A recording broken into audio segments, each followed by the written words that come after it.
Mauzeri, žinokit, aš netikiu tais apokaliptiniais pranašais, kurie teigia, kad televizija greit išnyks ir liks tik tais internetas. Netikiu niekaip. Nu, turit turbūt priežasčių netikėti? Turiu. Kinų mokslininkai išplėtė klasikinės televizijos ribas. Tai įrodė. Nu, nežiūrint, kad kiniečių yra jau daugiau negu milijardas, jie irgi metėsi į internetą. Ne visi. Kinų mokslininkai, ir šis labai įdomus faktas, paklausykit žiūros, nustatė, kad pandos labai mėgsta žiūrėti televizorių. Buvo viena tokia panda, nepamenu dabar vardo, kuris sirgo depresija. Reiškia, ką kinų mokslininkai padarė? Pastatė į televizorių.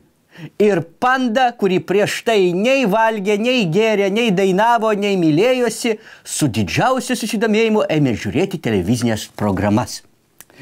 Pradėjo valgyti čipsus bambuko su sūrio skoniu.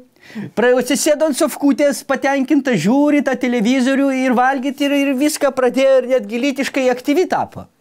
Pradėjo, aišku, nuo savęs, po to pradėjo dėmesį, kaip sakant, rodyti ir kitoms pandoms.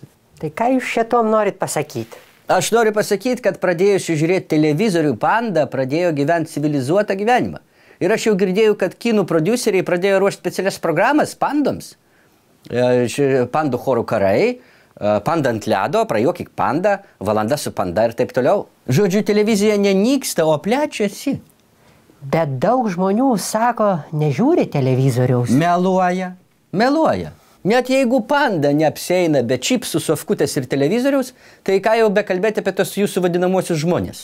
Kažkur girdėjau, kad pandos labai prastai dauginasi, nes, paprasčiausiai tingi. A jeigu dabar gulės prie televizoriaus, tai dar blogiau bus, skaitau. Nebus blogiau. Šitam reikalų industrija yra gana neblogai išvystyta. Parodysim filmą suaugusiams pandoms, gilioji pandos gerklė 1, gilioji pandos gerklė 0 ir taip toliau. Ir viskas susitvarkys. Tai ką, išaušo nauja televizijos era? Galima ir taip sakyti, gerbiamas Mauzeri. Valinskai, Arūnai, važiuok į Kiniją, ten dar pandos nematė žaidimo, taip ir ne.